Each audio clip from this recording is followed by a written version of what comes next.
Senator, you introduced a bill promoting coal to liquid fuels, and then you said you'd only support them if they emitted fewer greenhouse gases than gasoline.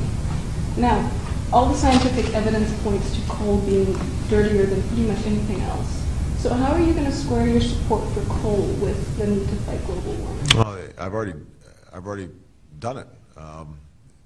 You know, I voted against the Clear Skies bill.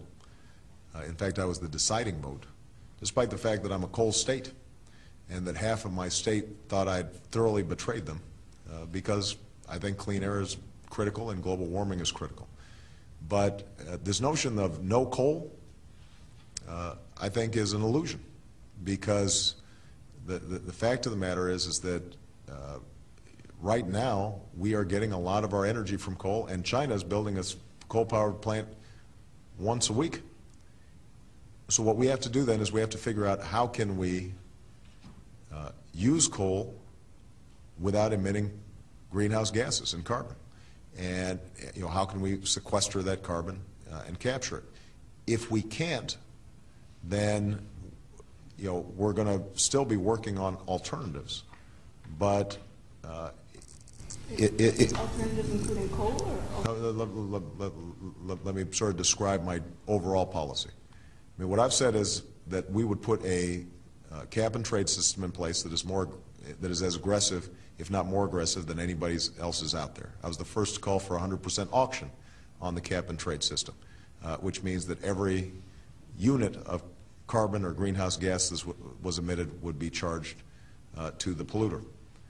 That will create a market in which whatever technologies are out there that are being presented, whatever power plants that are being built, that they would have to meet the rigors of that market and the ratcheted down caps that are imposed every year. So if somebody wants to build a coal-powered plant, they can. It's just that it will bankrupt them because they're going to be charged a huge sum for all that greenhouse gas that's being emitted. That will also generate billions of dollars that we can invest in solar, wind, biodiesel, and other alternative energy approaches.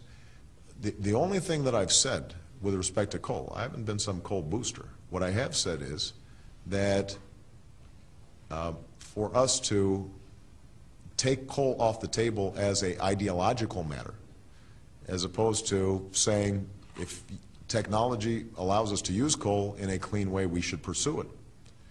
You know, that I think is the right approach. The same is with respect to nuclear. Right now, we don't know how to store nuclear waste wisely, and we don't know how to deal with some of the safety issues that remain. And so it's wildly expensive to pursue nuclear energy.